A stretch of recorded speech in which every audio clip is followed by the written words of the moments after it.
Yo, what's goody, fam? So today I read something that really struck a chord, really hit my spirit a certain type of way. Not a negative way, actually a really good one.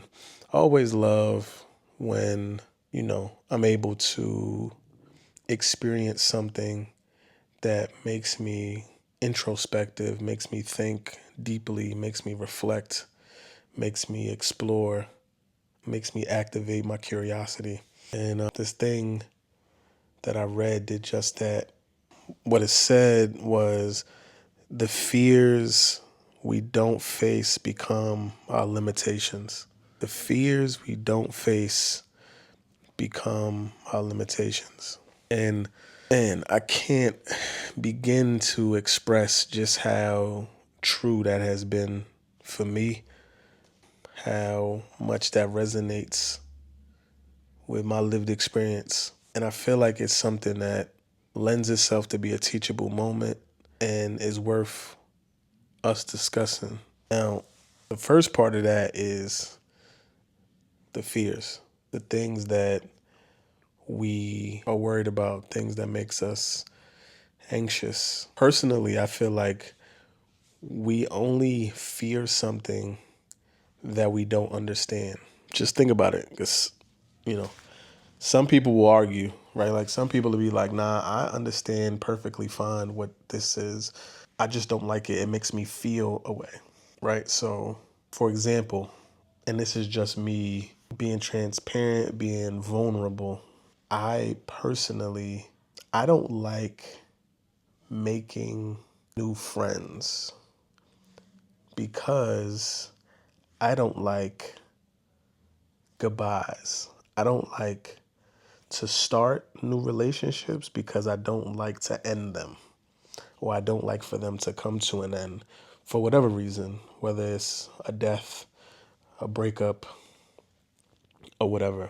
And so I would venture to argue that I've lived enough life, I experienced enough things, and like, yeah, I know how this is gonna go, and I don't feel like going down that road again. I've already experienced XYZ. Cool. But in reality, if I'm being objective and I'm separating myself from the personal experiences that I've had, the only reason why I dislike it or I fear it or I'm anxious or apprehensive or I have reservations about new relationships is because I don't understand the nature of relationship.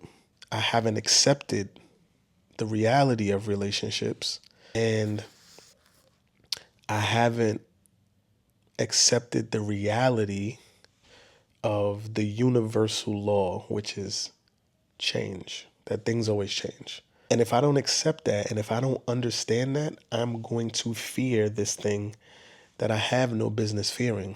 This thing that adds value to my life, this thing that has enriched my life in numerous ways. I'm going to fear something that I should actually embrace. I'm going to fear something that I should, love, that I should run to. And again, that's just me, right? You might be experiencing something. You might have a fear. It might be around, I don't know, embarrassment. It might be around taking a leap of faith. I don't know. Whatever it is for you, you know what that is. Because we all have something. That fear creates a ceiling. That fear creates a limitation. And the more we fear life, the more we fear this experience that we're supposed to explore and be curious about, the more closed off, the more rigid, the more strained and stressful life becomes, the more limited we are, the more shackled we are. We become a prisoner to our fears. Here's the other thing about fear, right? We put so much energy into the things that we fear that they start to become self-fulfilling prophecies. We start to create the thing that we fear most. And so I thought that, that snippet that I read was really powerful because I've done that before. And I know people who have done it. I know people who do it. And interestingly enough, My lower self still experiences, still has reservations about things, still experiences this fear, this whatever about. I mean, at this point in my life, there's very few things, but there are certain things that I don't want to happen that I try to avoid. It could be, my kids growing up and having a bad relationship with me, or getting divorced again, the death of loved ones. Like, those are things that I want to avoid. That you know, my higher self, though, my higher self understands. My higher self is accepting. My higher self can objectively see that this is natural. This is the order of things. But I'm only able to tap into that higher self when I'm present, when I'm in the moment, when I'm not thinking about the past, and I'm not venturing off into the future trying to stop things from occurring. The part about not facing the fears, remember, the fears we don't face become our limitations. I am a person who, I'm introverted, but I'm very direct. I don't want any problems, but I don't have a problem with it being a problem. So I'm a person who doesn't doesn't mind going to war to create peace, right? I never start a fight, but I'm gonna do my best to finish it. I never want conflict. I never want to initiate conflict, but I'm not running from it. I'm not backing down from it. I feel like conflict avoided is conflict multiplied. The more you try to run away from it, the more your imagination creates this big bad wolf, and the more it grows, and the more it festers, and it manifests itself into something that it didn't have to be.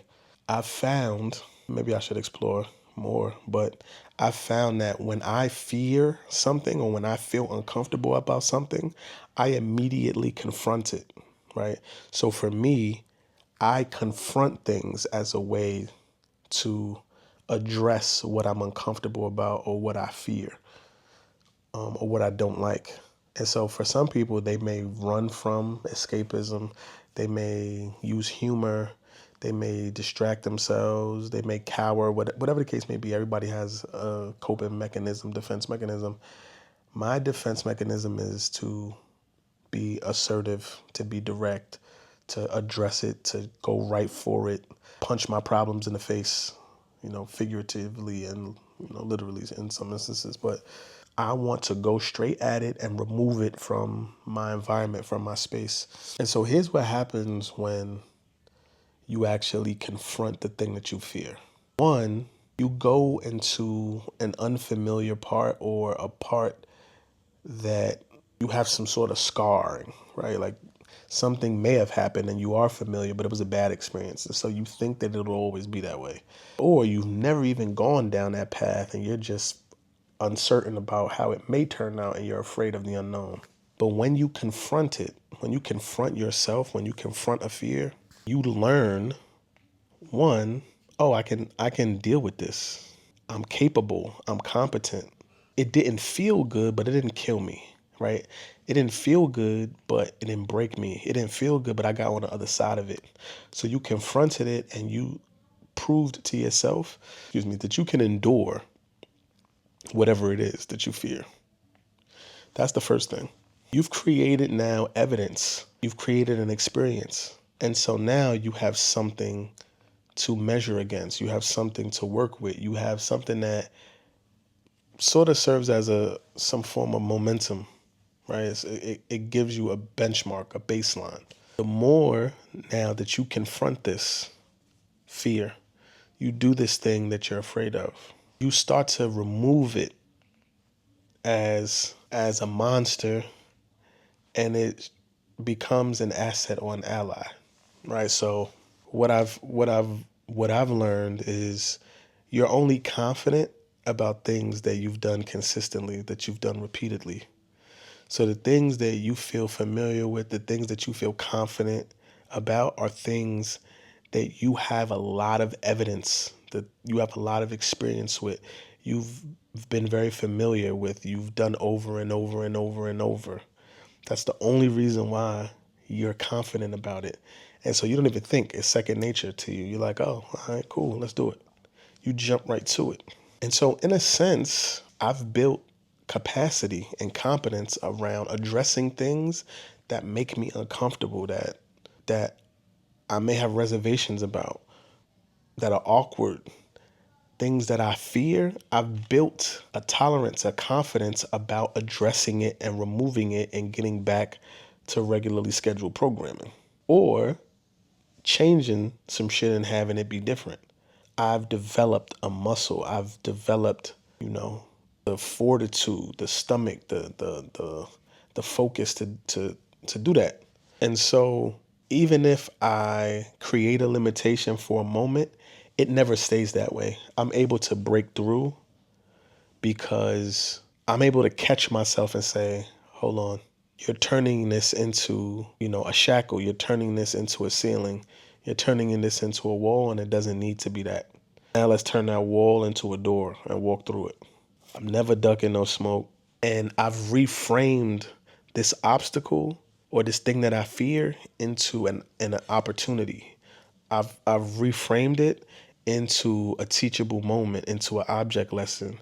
I've reframed it into something that I can use to not only be a blessing to me, but be a blessing to somebody else. And that makes me excited. And once I reframe and I put myself in that perspective, now I have enthusiasm, and I move with purpose because I realize that my curiosity can guide me through taking me where I need to be. I can't tell you how many times I've had to, push that fuck it button and just go for it. My father would talk to me about, hey son, sometimes you got to go for broke. You just got to go all out and go for it. And it wasn't because, I'm superhero. I'm nothing crazy like that. I'm human just like everybody else. But I realized, like, listen, if it's bigger than me, if it's above me, it's going to take me out of here. And I can't do nothing about that. If it's not bigger than me, it ain't going to kill me. And if it ain't going to kill me and I'm going to get over it, then I shouldn't stress about it anyway.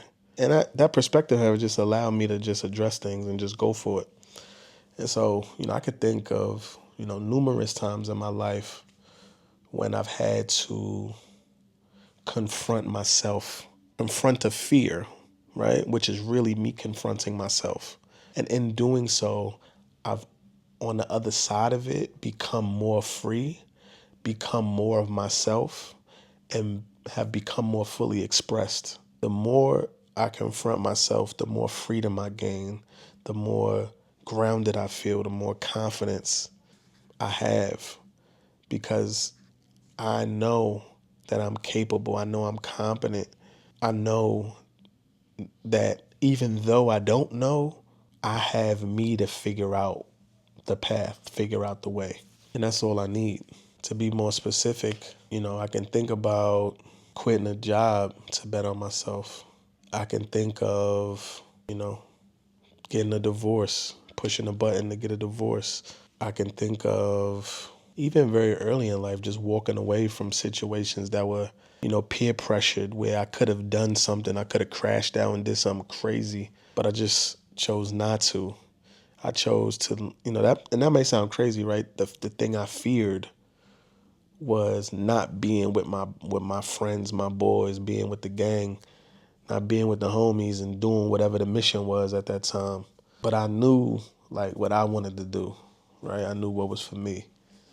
I confronted fear around disappointing my parents by trusting my vision, my goals for myself, or honoring myself, or not just doing something because I wanted to make them proud. I wanted to do things that honored me, that was in alignment with my being and my soul and my dreams. You know, I could think of countless times where I've had to confront myself, and I can honestly say that I don't regret any of those instances. Even in instances where the outcome was an outcome I didn't want, I can't say that the outcome wasn't good for me.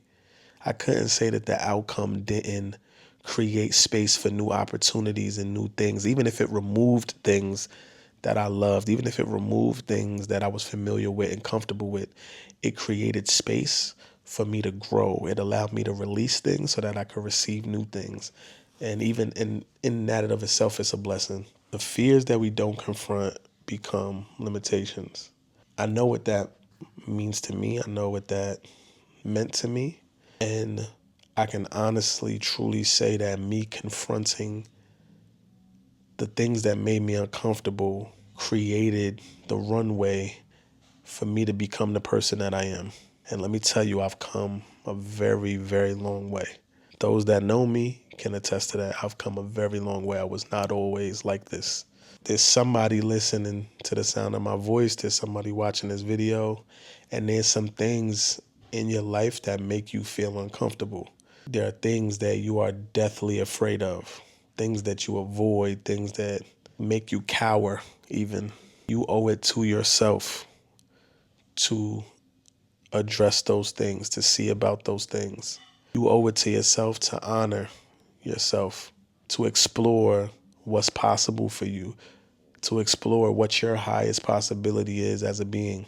If there is going to be a ceiling, don't let it be self-opposed. Don't let it be self-imposed, and don't resign to it. If there's going to be a ceiling, you better die trying to break through it. You better die trying to fight the forces that are oppressing. Don't ever just check out of life. Face your fears directly. Whatever it is that you feel is on your spirit that's purposed for you isn't there by accident. It's an alarm. It's a it's a it's That's your internal GPS telling you what's waiting for you and where to go. Again, I don't know. This is just stuff that I think about. I get lost in thought. I get deep in thought. Don't let your fears become your limitations. You owe yourself everything and more. And personally, I may not know you, but just because I don't know you doesn't mean I don't want goodness for you, and I don't want the best for you. And I do want the best for you. So I charge you, I offer you, step into what makes you uncomfortable and see what's on the other side of this. See what's possible on the other end of discomfort and fear. I see y'all.